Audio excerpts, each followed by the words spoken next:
जब मैं चींटियों की मदद कर रहा था लड़ाई में, मैंने गलती से एक उबला हुआ अंडा अंदर गिरा दिया। वह यूं ही गिरा हुआ अंडा उनकी पूरी बस्ती के 100 लोगों को 5 दिनों तक खिला सकता था। उसी दिन से मैं उनकी नजरों में एक भगवान बन गया। बाद में जब मैंने एक अंगूठे के आकार की लड़की को बचाया और उनकी भाषा समझी, तब मुझे एहसास हुआ कि यह कोई खिलौना नहीं था बल्कि एक असली मध्ययुगीन यूरोपीय महाद्वीप था, जो इस समय अकाल और युद्ध के बीच में था। इस समय वह लड़की जिसे मैंने बचाया था, एलारा, एक टूटी हुई लकड़ी की टोकरी लेकर सूखी मिट्टी में बेतहाशा खोद रही थी। अगर कभी उसे कोई जंगली सब्जी का पत्ता मिल जाता तो वह उसे खजाने की तरह कसकर पकड़ लेती। मैं बस मुड़कर उसके लिए कुछ ब्रेड के टुकड़े लाने ही वाला था, लेकिन जैसे ही वह ओखेवन गांव की ओर भागी, अचानक एक बदलाव हुआ। पीली धूल रेत के डिब्बे के किनारों पर उठी और डाकुओं का एक झुंड जंग लगी तलवारों और कमजोर घोड़ों के साथ गांव में घुस आया। उन्होंने भोजन की मांग की। डरे हुए ग्रामीणों ने अपने दरवाजे कसकर बंद कर लिए। एक डाकू ने टूटे हुए लकड़ी के दरवाजे को लात मारकर खोला और उसी लड़की और उसकी मां को बाहर घसीट लिया। लड़की जमीन पर घुटनों के बल बैठकर दया की भीख मांगने लगी कि घर में कोई खाना नहीं बचा है। लेकिन डाकुओं के सरदार को जरा भी दया नहीं आई। उसने बस अपनी तलवार उठाई और नीचे वार कर दिया। लड़की की मां तलवार से वार खाकर गिर पड़ी। लड़की लाश पर गिरकर जोर जोर से रोने लगी। डाकुओं का सरदार भयानक मुस्कान के साथ फिर से तलवार उठाने लगा और इस बार लड़की की गर्दन के पीछे निशाना साध रहा था। मेरे अंदर एक अजीब सा गुस्सा उमड़ पड़ा। मेरे सामने लोगों को तंग कर रहे हो, धिक्कार है तुम पर। मैंने कांच का ढक्कन उठाया, अपनी दाहिनी तर्जनी उंगली आगे बढ़ाई, सरदार पर निशाना लगाया और झटका दिया। धड़ाम! वह डाकू गांव से बाहर गोली की तरह उड़ गया।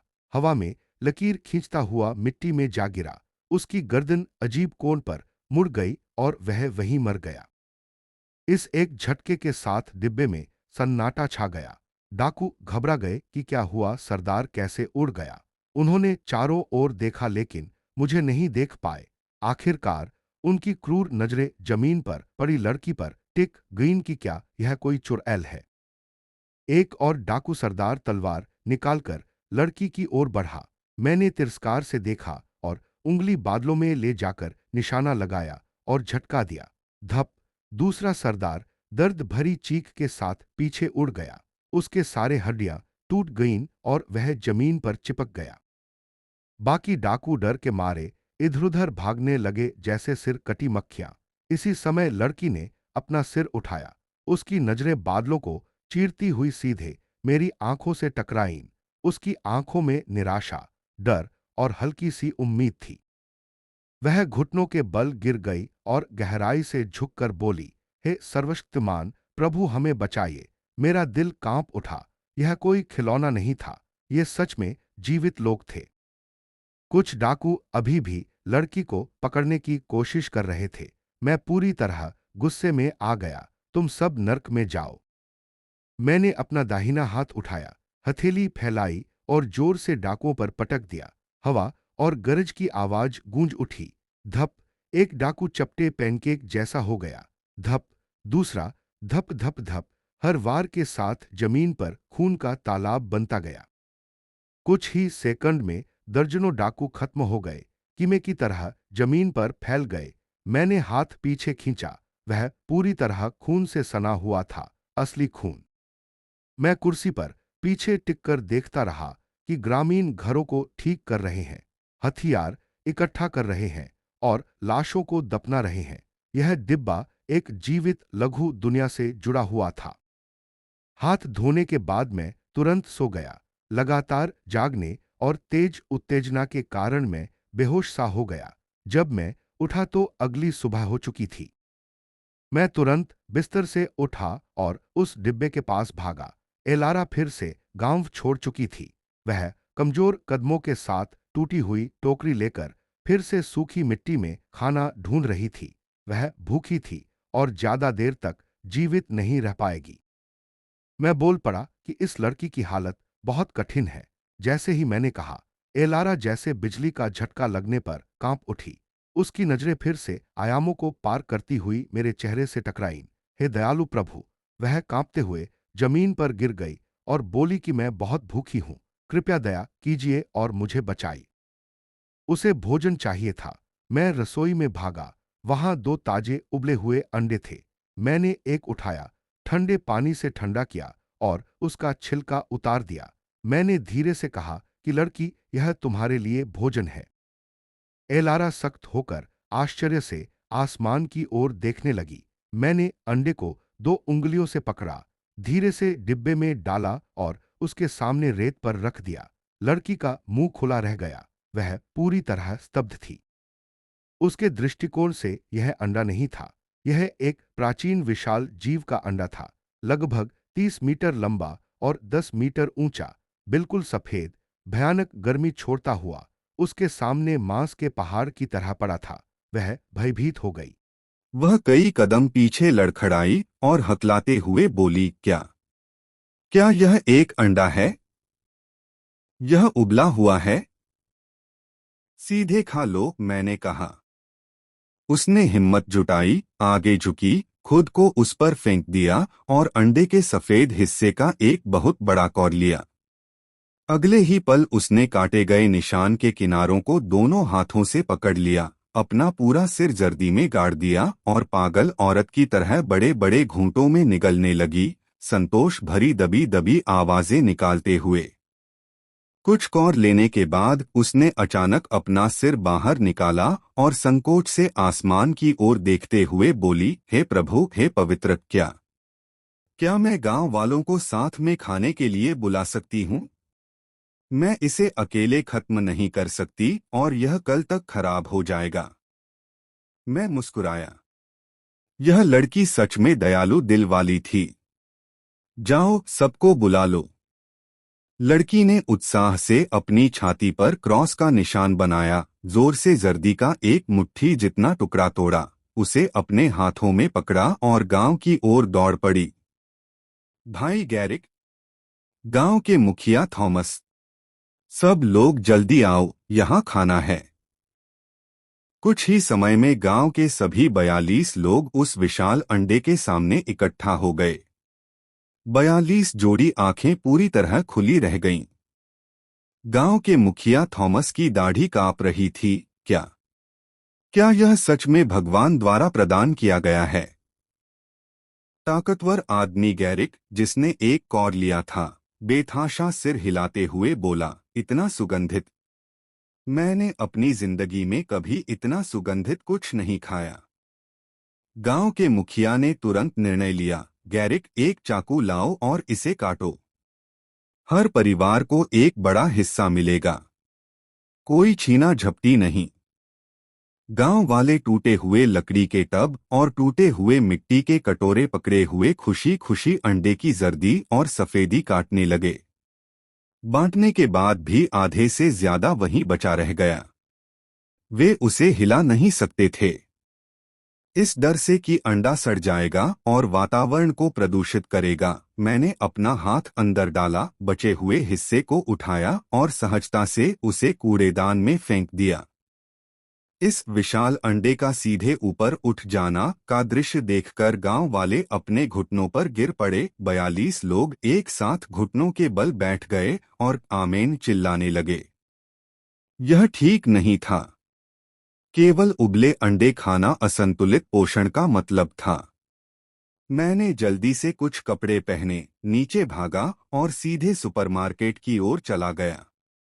मैंने मोटे प्रीमियम ओट्स का एक बड़ा बैग और मोटे गेहूं के बीज खरीदे, 2 पाउंड धारियों वाला बेकन लिया, कुछ बड़े पत्ता गोभी चुने और नमक का एक बड़ा बैग उठा लिया।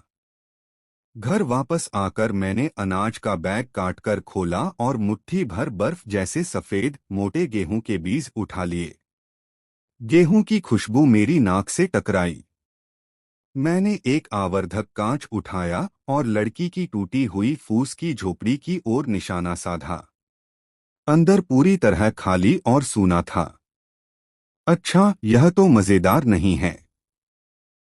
मैंने अपने हाथों को नली के आकार में बनाया, उसकी छत के छेद की ओर निशाना साधा और अपनी कलाई घुमा दी। चमकदार सफेद गेहूं झरने की तरह नीचे गिरने लगा। सरसर सरसर सरसर। पलक झपकते ही आधा घर विशाल गेहूं से कसकर भर गया। संतोष से मैंने एक छोटी स्टूल खींची और अच्छे तमाशे का इंतजार करने लगा। संध्या समय एलारा आधी टोकरी पेड़ की छाल और जंगली सब्जियां लेकर गांव लौटी। उसने अभी अभी अपने घर का टूटा हुआ दरवाजा खोला ही था। धड़ाम। आधे कमरे जितना गेहूं दरवाजे से बाढ़ की तरह फूट पड़ा। उसके लिए गेहूं का हर एक दाना आधा मीटर से ज्यादा लंबा और 100 पाउंड से अधिक वजन वाला अंडाकार विशाल पत्थर जैसा था। उसे बचने का बिल्कुल समय नहीं मिला। यह देखकर कि वह गेहूं के पहाड़ के नीचे जिंदा दफन होने वाली है, मैंने तुरंत अपना हाथ बढ़ाया और धीरे से गेहूं के ढेर के ऊपर रोक लगा दी। विशाल गेहूं के फिसलने की गति धीमी हो गई, लेकिन वह फिर भी 100 पाउंड के विशाल दाने से ठोकर खाकर गिर गई। वह डर के मारे अपना सिर घुमाई और ठीक समय पर आसमान में मेरा मुस्कुराता चेहरा झलकते हुए देख लिया। वह तुरंत समझ गई, पवित्र प्रभु उसके साथ मजाक कर रहे थे। वह गेहूं के ढेर में बैठ गई, अपनी जांघ से भी मोटे दानों को सहलाते हुए जोर से हंस पड़ी। यहां तक कि अपनी मां को खोने का दुख भी थोड़ी देर के लिए धुल गया। शोर सुनकर पड़ोसी सब इकट्ठा हो गए। डेरिक आगे दौड़ा, कुछ विशाल दानों को हटाने की कोशिश की और लड़की को बाहर खींच लिया। गांव का मुखिया जमीन पर पड़े चक्की के पत्थर जैसे बड़े गेहूं को देखकर उत्साह में अपने हाथ रगड़ते हुए बोला, हे भगवान, इस गेहूं को उबालने से पहले काटना पड़ेगा, सही? देवताओं का उपहार। जैसे ही उसने बोलना खत्म किया, गांव के प्रवेश द्वार से अचानक एक बेहद घमंडी और गुस्से भरी गाली सुनाई दी, ओखावेन गांव के गरीब भूतों, मरने का नाटक बंद करो, जल्दी करो और जो कर तुम लॉर्ड बैरन को देते हो उसे चुका दो। गांव के सभी लोगों के चेहरे तुरंत मौत जैसे पीले पड़ गए। यहां तक कि रोते हुए बच्चों के मुंह भी बड़ों ने कसकर बंद कर दिए। गांव के मुखिया ने धीमी आवाज में चिंता से पैर पटकते हुए कहा, ओह नहीं, लॉर्ड के कर वसूलने वाले आ गए हैं, जल्दी करो, सारा गेहूं वापस घर में भर दो, हमें बिल्कुल भी उन्हें इसे देखने नहीं देना चाहिए। डेरिक ने कुछ मजबूत जवानों का नेतृत्व किया और बेतहाशा जमीन से विशाल गेहूं को वापस घर के अंदर ले जाकर भरा, अपने शरीर से दरवाजे को कसकर पकड़े रखा। मैंने अपनी आंखें संकरी कर लीं और उस मॉडल बॉक्स के किनारे को घूरने लगा। किसी समय 5 छोटे लोग अचानक उस बॉक्स के अंदर हवा से प्रकट हो गए थे। वे लाल और काले सुरकोट पहने हुए थे, उनकी कमर पर लंबी तलवारें लटकी हुई थीं और उनकी पीठ पर लॉर्ड के अधिकार का प्रतीक छपा हुआ था। मैंने कांच के बॉक्स के चारों ओर 3 चक्कर लगाए। ऊपरी ढक्कन पूरी तरह बंद था और वेंटिलेशन के छेद सुई की नोक जितने छोटे थे। वे अंदर कैसे आए? यह बॉक्स निश्चित रूप से एक साधारण बंद कंटेनर नहीं था। 5 कर वसूलने वाले अकड़ते हुए गांव में घुस आए। नेता ने चमड़े की कोड़ा फटकारा, अगर तुम लोग अपने कर नहीं चुकाओगे तो तुम सबको कालकोठरी में फेंक दिया जाएगा। गांव का मुखिया एक माफी भरी मुस्कान के साथ उनसे मिलने आगे बढ़ा, मेरे प्रभु, 3 साल से भीषण सूखा पड़ा है, खेतों में कुछ भी नहीं उगा और हमने घास की जड़ें तक खा ली हैं। हमारे पास सच में कोई अनाज नहीं है। बकवास। कर वसूलने वाले ने मुखिया को धक्का देकर अलग कर दिया और गांव वालों के घरों में घुसकर संदूक और अलमारियां खंगालने में आगे बढ़ गया। उन्हें जल्दी ही कुछ गड़बड़ महसूस हुई। गांव के सभी लोगों की नजरें उस लड़की के टूटे हुए घर की ओर जा रही थीं। कुछ मजबूत जवान लोग अपनी पीठ से उस टूटे हुए लकड़ी के दरवाजे को कसकर सहारा दे रहे थे। मुख्य कर वसूलने वाले ने व्यंग्य से हंसते हुए आगे कदम बढ़ाया। हटो, कोई नहीं हिला। मौत को बुला रहे हो? कर वसूलने वाले ने उड़ती हुई लात मारी और जोर से दरवाजे पर वार किया। गैरिक और एलारा को लात मारकर जमीन पर गिरा दिया गया और वे लुढ़क गए। लकड़ी का दरवाजा सहारे के बिना तुरंत टूटकर खुल गया। धड़ाम! सफेद विशाल गेहूं की बाढ़ फिर से बाहर निकल पड़ी। सबसे आगे चल रहे कर वसूलने वाले की आंखें भय से फैल गईं। वह घबराकर पीछे हटने लगा, लेकिन उसका निचला शरीर अभी भी फिसलते हुए विशाल गेहूं के दानों में दबा हुआ था। उसके पीछे खड़े 4 कर वसूलने वालों ने डर के मारे अपनी लंबी तलवारें निकाल लीं, जैसे किसी भयंकर शत्रु का सामना कर रहे हों। पूरा दृश्य 10 सेकंड से अधिक समय तक पूरी तरह सन्नाटा रहा। आधे गेहूं में दबा हुआ कर वसूलने वाला आखिरकार प्रतिक्रिया में जोर से चिल्लाया, तुम लोग क्या तमाशा देख रहे हो? जल्दी मुझे बाहर निकालो। उसके चारों अधीनस्थ घबराकर उसे बाहर निकालने लगे। वे जमीन पर बिखरे हुए आधा मीटर लंबे अंडाकार सफेद विशाल पत्थरों जैसे गेहूं को देखकर पूरी तरह स्तब्ध रह गए। क्या क्या यह गेहूं है? यह इतना बड़ा कैसे हो सकता है? गांव का मुखिया सीधा खड़ा हो गया। यह पवित्र प्रभु द्वारा दिया गया दिव्य गेहूं है। अगर तुम इसे छूने की हिम्मत करोगे तो भगवान तुम्हें कभी माफ नहीं करेगा। 5 कर वसूलने वालों ने एक दूसरे की ओर देखा। उनकी आंखें लालच से भरी हुई थीं। मुख्य कर वसूलने वाले ने थूक कर कहा, इन झूठे देवताओं और भूतों से मुझे डराने की कोशिश मत करो। ऐसे अनोखे खजाने का असली हक बैरन के किले का है। उसने लड़की की ओर इशारा किया, यह चुड़ैल लोगों को झूठ से बहका रही है। इसे पकड़ो। इसे वापस ले जाकर चिता पर जलाओ। मैं सिलास ने अपना फोन निकाला और क्लिक क्लिक करके कुछ हाई डेफिनिशन मैक्रो तस्वीरें लीं। मेरा बायां हाथ पहले ही उस डिब्बे के ऊपर मंडरा रहा था। मैंने अब और इंतजार नहीं किया। मैंने अपनी बाईं तर्जनी और अंगूठा आगे बढ़ाया और जैसे किसी पिस्सू को पकड़ते हैं वैसे ही सटीकता से उस मुख्य कर वसूलने वाले के कंधों को जकड़ लिया। आ! कर वसूलने वाले ने ऐसे चीख मारी जैसे उसे काटा जा रहा हो। उसे लगा जैसे उसके कंधों को 2 अदृश्य विशाल पहाड़ों ने कसकर पकड़ लिया हो। उसकी हड्डियां दांत पीस देने वाली आवाज के साथ चटकने लगीं और तुरंत टूट गईं। मैंने अपनी कलाई उठाई। उसके दोनों पैर जमीन से ऊपर उठ गए। उसे मैंने हवा में ऊपर उठा लिया, दर्जनों मीटर ऊपर लटका दिया और वह अपने पैरों को बेतहाशा हिलाने लगा। राक्षस! यहाँ राक्षस है! बाकी 4 कर वसूलने वाले डर के मारे पेशाब कर बैठे और धड़ाम से घुटनों के बल गिर पड़े।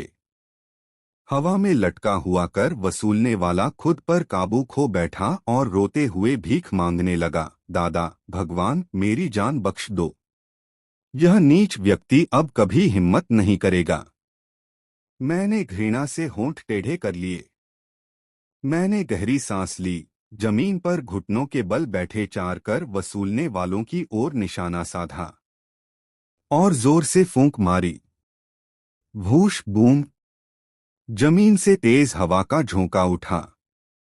एक श्रेणी 12 का तूफान सटीक प्रहार के साथ आया। चारों कर वसूलने वाले लुढ़कते हुए कद्दुओं की तरह उड़ गए, कई मीटर पीछे जाकर गिर पड़े, लुढ़कते घिसटते हुए अंत में मुंह के बल गिर गए। मैंने अपनी आवाज नीची करते हुए डिब्बे की ओर 2 शब्द फेंके, दफा हो जा। मेरी आवाज एक विशाल घंटी की तरह गूंज उठी और रेतीली जमीन को हिला दिया। लड़की ने तुरंत चिल्लाकर कहा, पवित्र प्रभु ने तुम्हें दफा होने को कहा है। तुम आज जो हुआ उसके बारे में एक शब्द भी नहीं बोल सकते। हाँ हाँ हाँ। यह नीच व्यक्ति बिल्कुल भी एक शब्द नहीं बोलेगा। मैंने अपनी उंगलियां ढीली कर दी।